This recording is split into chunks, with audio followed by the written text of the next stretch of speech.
Para contextualizar, moro em um dormitório de propriedade da universidade a cerca de 1 quilômetro do campus principal, e eles têm um serviço de transporte que leva e traz você de e para o campus e esse dormitório em particular.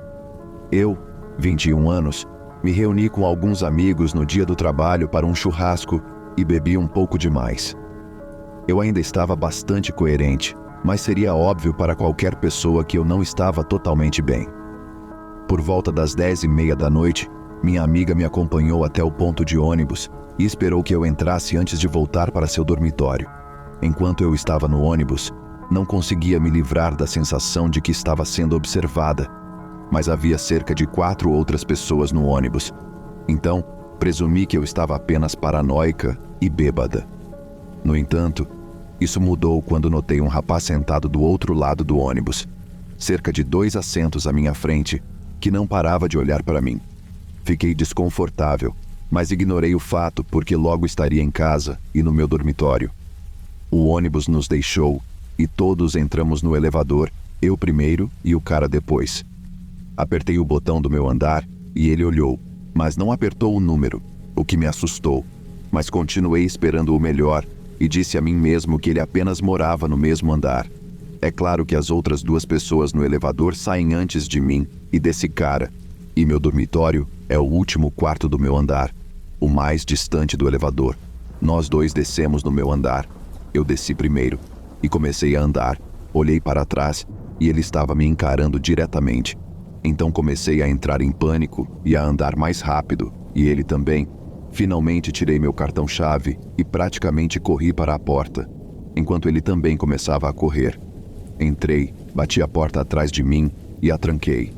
Depois de me dar 1 minuto, olhei pelo olho da porta e ele estava sentado do outro lado do corredor, olhando para a minha porta.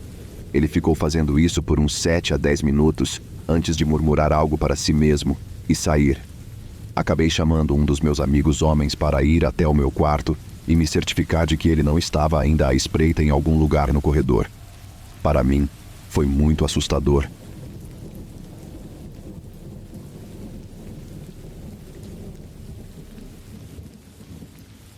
Eu estava em meu primeiro semestre na universidade. Eu tinha acabado de me formar na escola há pouco tempo e havia entrado em um programa do qual, depois de algum tempo, viria a me ressentir. Durante esse tempo, adaptar-me e pegar o transporte diário para estudar a 1h30 de distância de onde cresci, na cidade grande, era uma aventura nova para mim. De certa forma, eu estava apenas começando a me desenvolver como indivíduo e tentando traçar um caminho para a minha vida, ao mesmo tempo em que me abria para novas experiências e um novo ambiente. Tenho amigos de longa data que frequentam a mesma instituição que eu, mas na época, nossos horários nem sempre coincidiam. Isso significava que muitos dos meus dias eram passados viajando de um lado para o outro e andando pela cidade sozinho. Eu realmente queria tentar expandir meu horizonte de experiências e amigos durante esse período. De várias maneiras, eu realmente desejava encontrar uma boa comunidade no campus que pudesse ajudar a saciar meu tédio e solidão. Posso ser extremamente extrovertido, mas às vezes acho que é preciso muito de mim para tentar realmente buscar e manter amizades que não tenham sido estabelecidas anos antes. Já fiz amigos de diferentes turmas na faculdade, mas no final das contas, e sei que isso me torna um babaca, mas eu acabava trocando menos mensagens de texto, até que um dos lados acabava se afastando do outro. Como sou um cara ocupado, não me vejo priorizando as pessoas que acho que não são tão importantes para mim quanto outras. Eu sei, é uma coisa ruim de se dizer, mas é a verdade. Um dia, porém, conheci Joel. Eu estava ao telefone com minha noiva e me lembro perfeitamente de como tudo aconteceu. Ao sair da Starbucks da escola com um café descafeinado, eu estava com um fone de ouvido e me dirigia para a aula por um pequeno trecho de passagem subterrânea sob a rua que conecta o prédio da biblioteca da escola ao prédio que abriga as aulas. Enquanto me dirigia apressadamente, vi um rapaz baixo e robusto, mais ou menos da minha idade na época, 21 anos, com uma espessa barba castanha e um chapéu. Nossos olhares se cruzaram, e quando eu estava prestes a simplesmente passar por ele, ele me perguntou algo em um tom muito carismático e calmo. Ei, desculpe incomodá-lo, Você parece ser um cara muito ocupado. Mas eu estava pensando se você se importaria de fazer uma pesquisa sobre religião. É para uma de minhas aulas. Arrependo-me de ter respondido e gostaria de ter simplesmente continuado a andar. Mas na época, eu estava ficando cada vez mais compelido pela noção de instituições religiosas formais e questionando minha própria fé religiosa, particularmente inclinada ao cristianismo. Claro, respondi cordialmente. Ele então se apresentou como Joel, e depois de passarmos por uma pequena pesquisa sobre afiliações religiosas e perspectivas sobre as religiões, Joel me informou que um pequeno grupo de alunos como ele estava planejando se reunir e discutir várias religiões para obter novas percepções e criar uma comunidade. É claro que, com a perspectiva de encontrar novos amigos no campus e também de explorar minhas próprias perspectivas espirituais, dei-lhe meu número de telefone depois que ele pediu, e ele disse que entraria em contato comigo nos próximos dias. Ao entrar em nossa primeira reunião, sentei-me em um lugar muito cheio de assentos nas instalações da escola e fui recebido por Joel, juntamente com vários outros membros. Eles se apresentaram a mim e vice-versa, e todos foram extremamente gentis comigo. Começamos nossa reunião de grupo pequeno e fiquei um pouco chocado ao descobrir que o único tópico que deveríamos discutir era o cristianismo. Eu não sabia que só discutiríamos o cristianismo, o que era contrário ao que ele havia proposto para o grupo quando nos reunimos no túnel. Dito isso, eu ainda estava curioso o suficiente para continuar e fui acompanhado por 3 outros jovens da minha idade, com os quais, depois de conversar um pouco, descobri que tínhamos muitos interesses semelhantes. Joel, que agora se apresentava como líder do nosso grupo de estudo, contou como analisaríamos o cristianismo por meio de um programa de várias etapas criado para nos revelar o poder sagrado associado à religião. Como eu estava curioso e queria aprender mais sobre a religião, além de ter feito novos amigos, continuei a frequentar esse grupo de estudos pelo resto do semestre e, em algumas circunstâncias, questionei as interpretações de Joel e encontrei muita resistência. Às vezes, parecia que minha crença vacilante no que Joel estava dizendo era recebida com um simples rechaço, em vez de uma conversa real. Continuei a ignorar isso à medida que o grupo com o qual eu estava trabalhando se aproximava. O clube da faculdade do qual eu agora fazia parte me proporcionou exatamente o que eu queria. Até fomos juntos a um evento organizado pela igreja, onde parei de fumar e muitas pessoas relataram experiências místicas. As coisas só começaram a ficar preocupantes com Joel durante nossas conversas individuais. Falei sobre minhas experiências pessoais e minha convicção em relação às minhas novas crenças religiosas, e também sobre todas as minhas experiências espirituais anteriores. E Joel me contou uma história e alguns incidentes que, na época, eu certamente deveria ter considerado como sinais de alerta. Por exemplo, quando era mais jovem, ele tinha ido a um retiro, e quando estava em oração, disse que começou a ouvir a voz de Deus falando com ele. A princípio, questionei se ele estava se referindo à voz de Deus como uma metáfora, mas ele me assegurou que já havia literalmente ouvido Deus falar com ele. Quando ele me disse isso, fiquei um pouco nervoso. No comando dessa comunidade estava Joel, mas em todos os outros sentidos, eu estava satisfeito com quem estava comigo e com o que estávamos fazendo juntos. Embora eu não rejeite totalmente ocorrências estranhas, especialmente relacionadas à espiritualidade, a experiência dele conversando com Deus em sua cabeça me pareceu desconfortável. Ele também disse que a maneira como ele orava envolvia uma conversa direta e uma resposta de Deus. Por desconforto, eu não o questionava sobre o que ele queria dizer com isso. Isso, é claro, foi apenas o começo. Depois que o verão terminou, eu me vi no estado de maior devoção religiosa que já tive. Durante o verão, sofri uma lesão traiçoeira que me fez ficar preso em casa por meses e pedir forças a Deus de várias maneiras.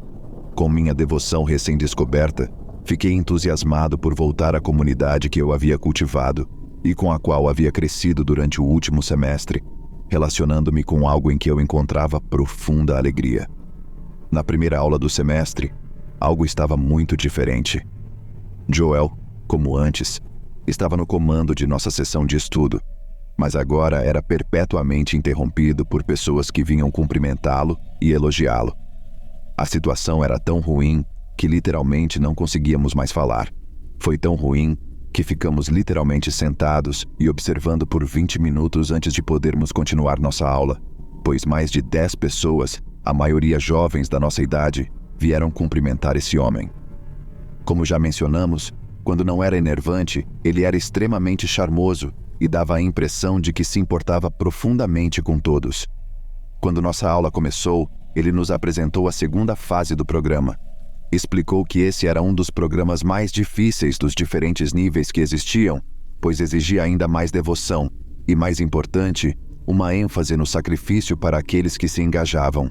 Ele nos mostrou um diagrama de uma pessoa com uma pequena vara e mostrou que nesse programa teríamos de aceitar Jesus como o centro de nossa vida. Explicou que, ao fazermos com que nossa vida envolva totalmente Jesus, não estaríamos perdendo nada, mas ganhando. Ele também começou a falar sobre a noção de que o sexo antes do casamento é pecado e que se quiséssemos continuar com esse programa, teríamos de fazer o sacrifício de abandonar o sexo em nossos relacionamentos e provar que não éramos. Ele disse que muitos rapazes não puderam continuar por causa disso. Posteriormente, conversei sobre isso com um dos membros desse grupo, que, assim como eu, estava em um relacionamento sério com alguém que amava há anos. Em minha opinião pessoal, embora não tivéssemos nos casado no altar, eu sabia que tanto eu quanto esse outro membro nos sentíamos dedicados a nossos parceiros, como se já fôssemos casados, de certa forma, e ambos expressamos como o comportamento de Joel em relação a isso era desagradável, controlador e intrusivo. Depois de nossa aula, fiquei um pouco atônito com a intensidade com que ele fez seu discurso sobre o novo programa que participaríamos neste semestre. Joel e eu nos sentamos por mais alguns minutos e conversamos, nos quais expressei experiências de devoção do verão e expliquei toda a minha experiência catastrófica com minha lesão. Ele então me disse que, às vezes, era capaz de saber as coisas com antecedência. Essa declaração aparentemente aleatória e estranha me chocou. Ele disse, por exemplo, que era capaz de saber algo que outro membro havia feito antes mesmo que ele mencionasse, e, da maneira como descreveu, parecia que ele estava dizendo que tinha algum tipo de premonição mística. Eu estava um pouco assustado, para dizer o mínimo, mas senti que seria indelicado fazer mais perguntas. Joel então me disse que acreditava que eu, se concluísse esse programa com sucesso, seria o primeiro a me tornar um professor do primeiro programa que eu havia feito no semestre anterior, liderando outros que se juntariam a ele, e que eu teria um futuro brilhante na organização. Naquele momento, com o que ele havia nos dito na aula, eu me senti sobrecarregado pelas expectativas que ele tinha sobre mim. Também ficou evidente que Joel não era um aluno de nossas instalações. Na verdade, ele estava na casa dos 30 anos e tinha filhos. Ele fazia parte de uma organização que recruta pessoas para se tornarem cristãs e missionárias e que trabalha em nosso campus. Isso significa que ele de fato mentiu para mim quando o conheci.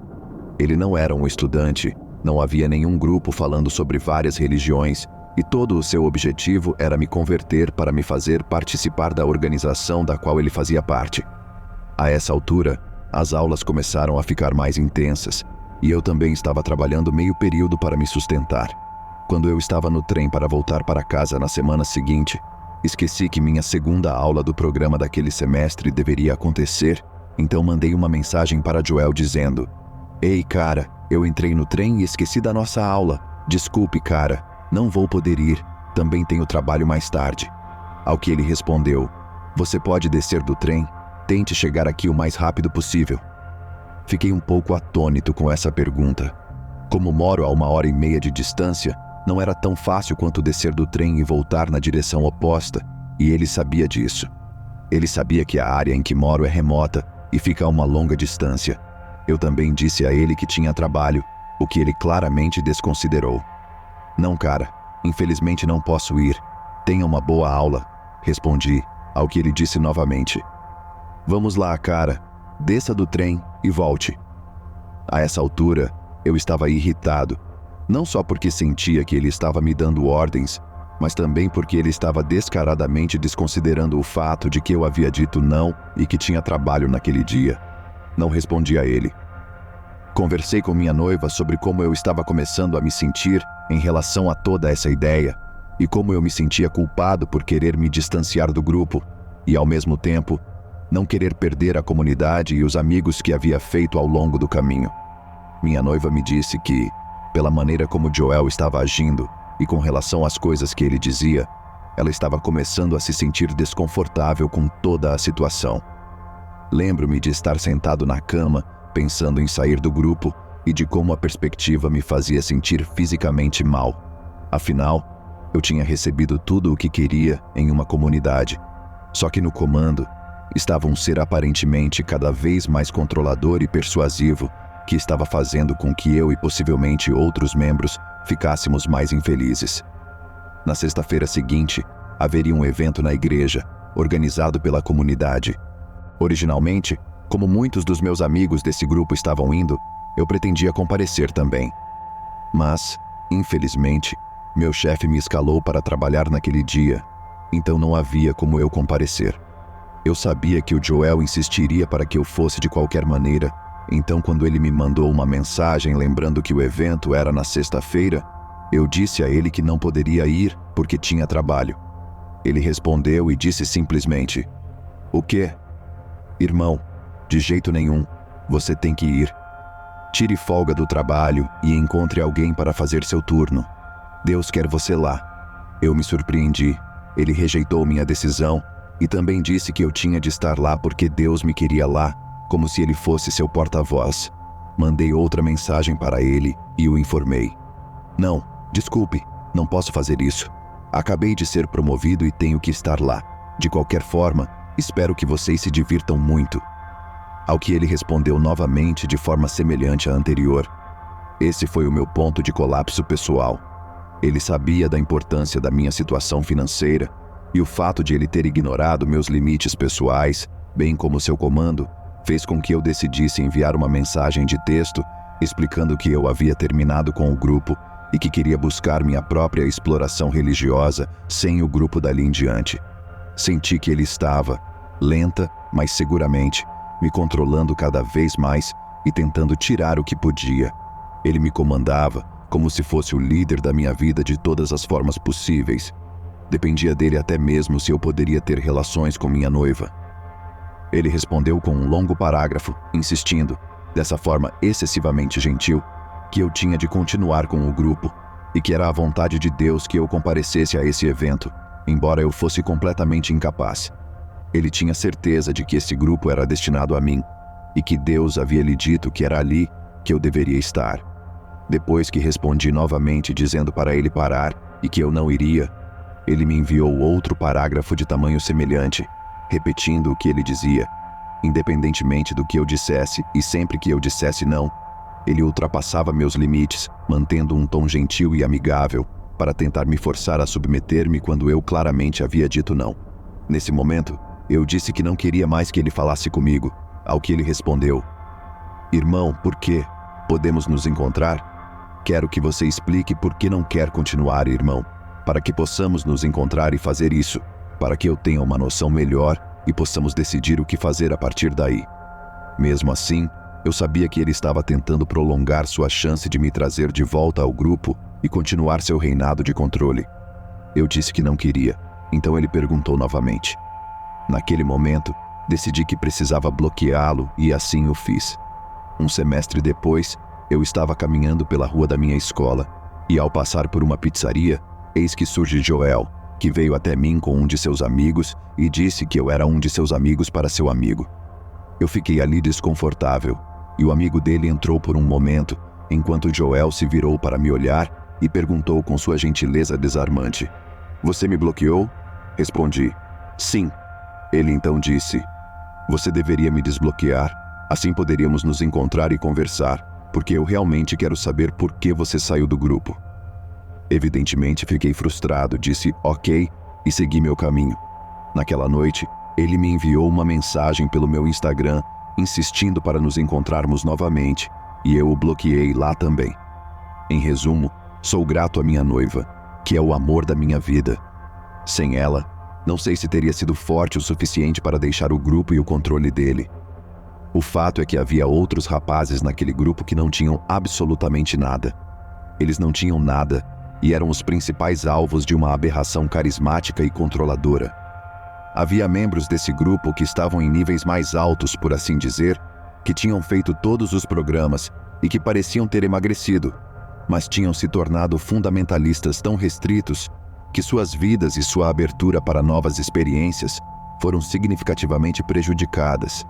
Cuidado com quem você deixa entrar em sua vida, e só porque alguém à noite é legal com você, não significa que essa pessoa não tenha segundas intenções. Além disso, aprenda a manter sua posição e a respeitar a si mesmo. Joel e seu culto agora cobram dinheiro dos seus seguidores. Também planejam construir uma sede no interior do país e mover todos os membros para lá. Se você disser não, fale sério. Portanto, Joel, seu líder de culto controlador, não vamos nos encontrar novamente.